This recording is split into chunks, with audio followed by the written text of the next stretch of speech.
সুপ্রিয় অনার্স চতুর্থ বর্ষের শিক্ষার্থীরা, আজকে আমরা হাইড্রোডাইনামিক্স বইয়ের চ্যাপ্টার 3-এর প্রবলেম 19 এই অঙ্কটা আজকে সমাধান করব।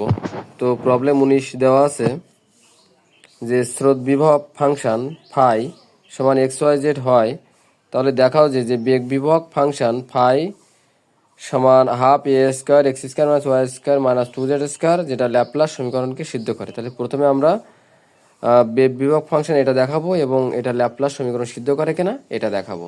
তাহলে প্রথমে আমরা দেওয়া আছে যে ফাই সমান XYZ, এটাকে আমরা এক্স এর সাপেক্ষে একবার আংশিক অন্তরীকরণ করব এবং এটাকে একবার ওয়াই সাপেক্ষে আমরা আংশিক অন্তরীকরণ করবো। তাহলে এক্স এর সাপেক্ষে অন্তরীকরণ করলে আমার এখানে ওয়াই কে হচ্ছে, আর এখানে ওয়াই পক্ষে আমরা মাইনাস দ্বারা গুণ করে দিয়েছি, তাহলে এখানে হচ্ছে এটা সমান আমরা ইউ ধরেছি। ঠিক একইভাবে আমরা এই ফাই ফাংশনকে ওয়াই সাপেক্ষে অন্তরীকরণ করেছি। ওয়াই সাপেক্ষে অন্তরীকরণ করলে এখানে কে এক্স হচ্ছে, আর এখানে ওয়াইকে করলে 1, আর এখানে উভয় পক্ষে আমরা মাইনাস দ্বারা গুণ করে দিয়েছি, এটা সমান আমরা ভি ধরেছি। তাহলে এখানে আমরা জানি স্রোতরেখার সমীকরণ ডিএক্স বাই ইউ এবং ডিওয়াই বাই ভি। তাহলে এখান থেকে আমরা ইউ এবং ভি এর মানটা বসিয়ে দেব। ইউ এবং ভি এর মানটা হচ্ছে, ইউ এর মানটা হচ্ছে মাইনাস ওয়াইকে এবং ভি এর মানটা হচ্ছে মাইনাস এক্সকে। তাহলে এখান থেকে যদি আমরা মাইনাস কেটা কেটে দিই, তাহলে এখান থেকে আমাদের ডিএক্স বাই ওয়াই থাকবে এবং ডিওয়াই বাই এক্স থাকবে। তাহলে উভয় পক্ষে যদি আমরা ডিএক্স এর সাথে যদি এক্স গুণ করি, তাহলে এখানে হচ্ছে এক্স ডিএক্স এবং ডিওয়াই এর সাথে ওয়াই গুণ করি, তাহলে হচ্ছে এখানে ওয়াই ডিওয়াই। তাহলে এখান থেকে যদি আমরা উভয় পক্ষে সমাকলন করি, তাহলে এখানে আমাদের এক্স ডিএক্সকে সমাকলন করলে হবে এক্স স্কোয়ার বাই 2 এবং ওয়াই ডিওয়াইকে সমাকলন করলে হবে ওয়াই স্কোয়ার বাই 2 প্লাস এখানে আমরা একটা সমাকলন ধ্রুবক নিয়ে আসলাম সি বাই 2। আশা করি আপনারা এই পর্যন্ত বুঝতে পেরেছেন।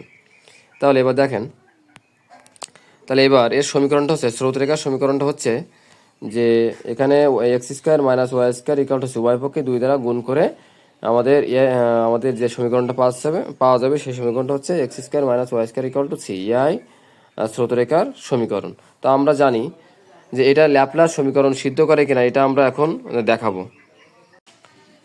আমরা জানি যে q equal to minus delta phi. তাহলে এখানে ফাই ইকুয়াল টু আমাদের প্রশ্ন দেওয়া ছিল half a x square plus y square minus 2Z square. তাহলে এখান থেকে আমরা ডেল্টার মান জানি যে i del by del x plus j del by del y plus k del by del z, এবং ফাইয়ের মান হচ্ছে half into a x square plus y square minus 2Z square. এ পর্যন্ত আশা করি আপনারা বুঝতে পারছেন।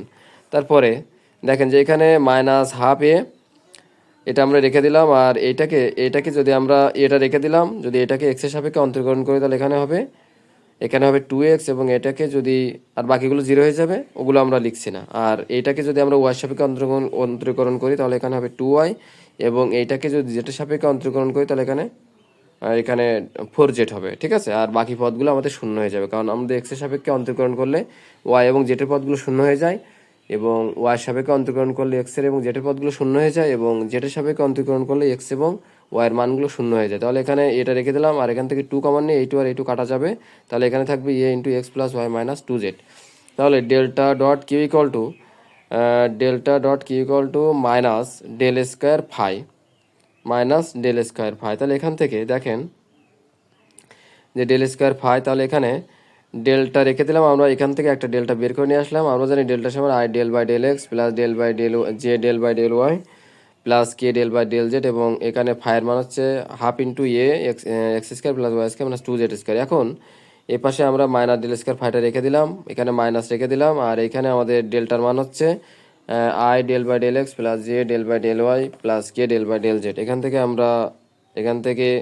আমরা এটা রেখে দিলাম, আর এখান থেকে এটার মান ছিল মাইনাস, এটার মান ছিল আমাদের minus a into x plus y minus 2Z। তাহলে এখান থেকে আমরা যদি এটা বাম পাশে নিয়ে আসি এবং এটাকে যদি আমরা এক্সের সাপেক্ষে অন্তরীকরণ করি তাহলে এখানে 1 হবে, এবং এটাকে যদি ওয়াই সাপেক্ষে অন্তরীকরণ করি তাহলে এখানে 1 হবে, এবং জেডের সাপেক্ষে অন্তরীকরণ করলে এখানে মাইনাস 2 হবে। তাহলে এখান থেকে আমাদের এটার মান আমাদের 0 হয়ে যাবে, তাহলে এ ইন্টু 0 সমান 0।